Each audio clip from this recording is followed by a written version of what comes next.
My New Year's resolution began on May 31st, 2022, on a Tuesday. 1 year later, I am not quite at my goal weight, but I am 90 pounds down. I decided to change my eating habits overnight and also implemented intermittent fasting as a way to control particular things that I'll be going over in this video. We will be discussing binge eating disorder, just as a warning. This video is not to tell you the one way to lose weight. I am letting you know the one way of losing weight that worked for me, though, and if we know anything about this world is that what works for one human is not going to work for another human. I just wanted to share my success that in 34 years of being on this earth is that things are finally starting to click for me. So how did I get to be 290 pounds? Well, it was a combination of a few different things. Growing up, I was never comfortable or happy with my body, so I just didn't really treat it that well. I just didn't really care. And despite my mom putting me on many diets that never really stuck with me, I was a secret eater, a binge eater growing up, but I never really got help for it. Thankfully, it didn't progress into the purging side that can develop, though. So I never had bulimia, but I'm fairly certain I had binge eating disorder. I was never officially diagnosed with it, so I can't really claim that that was a diagnosed thing for me, but I pretty much had all the symptoms. Eating in my life had always been a struggle, and still, even now, is a struggle. So the combination of puberty and hating my body, plus binge tendencies, really don't make a great combination. I remember one instance where my mom and I were on Jenny Craig, and there were these snack bars, like protein type bars, and I ate the entire box. There was another time when I ate a whole bag of rice cakes. It wasn't because I wanted the food, but it was something that I was looking for control over in a diet that I didn't want to do. And ironically, that meant having a lack of personal control over the food that I was supposed to not be eating, in large quantities anyway. Both my mom and dad would ask me why I was eating all of this stuff and why I was hiding it, and I just didn't have an answer, and I couldn't just not binge. It was the worst probably between 19 and 22 years old, as I was freshly out on my own and in my peak depressive era as well. I was the type of person who would go through a fast food line and order 2 drinks with all the food I was getting to make the cashier think that this food definitely wasn't all for me. I definitely wasn't going to go and sit in my car and eat all of it, except that's exactly what I would do, or I'd go home, and eat all of it.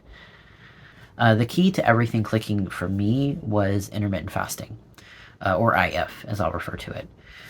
This is a way of controlling when you eat, not just what you eat, though calorie deficit is still important. For me, this was an overnight change, legitimately. I threw out everything in my pantry that caused me to binge, and a lot of that was cookies, cakes, chips, things of that sort. I'm more of a sweet binger. I'm not a savory binger. People kind of have ranges or spectrum of binging. I definitely was the cookies, sweets, candy, that sort of thing. But since then, since I purged my pantry of everything, I've not brought anything into the house like that would cause me to binge, because I knew that would trigger that for me. So if I brought a package of Oreos into the house, or if I bought a pack of chips, I could not do that because I couldn't trust myself around it. I didn't want to binge. I could not dole those out into the serving sizes that they're required on the package. I don't subscribe to the theory that IF is a cure-all. It's not going to cure cancer or sickness or any of that crap. For me, it was a tool towards consciously being aware of what I was eating in a day. If I was only allowed to eat a certain time of day, I sure as hell made sure that what I was going to eat was going to satisfy me. I started concentrating on high volume, low calorie foods. Vegetables obviously are a main priority, protein, things of that sort. I use my kitchen scale. I still use my kitchen scale daily, weigh out portions according to package instructions, and I don't restrict any particular type of food except for the ones, of course, that would trigger a binge. So I do still get certain snacks or certain treats that I still allow myself because I know that I can regulate myself when they're in the house. So I still eat chocolate. I still eat popcorn. I love my carbs, but I eat a serving size of chocolate, 28 grams. I eat a serving size of my favorite caramel popcorn, which is 30 grams. I even eat out once or twice a month. It's really all about making sure that what you eat, you just fit into that goal for the day. This may sound like a no duh sort of thing for 90% of the humans out there, but again, we're dealing with somebody who has, or suspected having binge eating disorder. Logic goes out the window when you're dealing with the urge to buy 2-3 meals at McDonald's or buy a 16-piece chicken tender meal at Popeyes or something, and you just want to eat it all at the same time. Now, inwardly, I do aspire to be pescatarian, which means that most of my protein would come from fish. I love salmon. That is a mainstay in my diet. But I do still love chicken, admittedly, and I very rarely eat red meat, though I will buy like a pound of ground beef every now and then if I get the urge for tacos. But salmon and shrimp make the majority of my diet. So I do want to show off my before and after pic. I'm still a little bit shy about this because I did kind of let myself go. But I am actively working on it, even though I'm not at my goal weight. Again, I'm down 90 pounds. Like, I think that's pretty cool. That's the most weight I've lost in a very long time, obviously. And I did it. I did 90 pounds within a year. We're about. I'm a month away from hitting my 365-day mark. And if I'm not at my projected goal, I'm not stressed over that. The fact that I've come this far and the fact that I'm starting to get a handle over my food is really the win in this for me.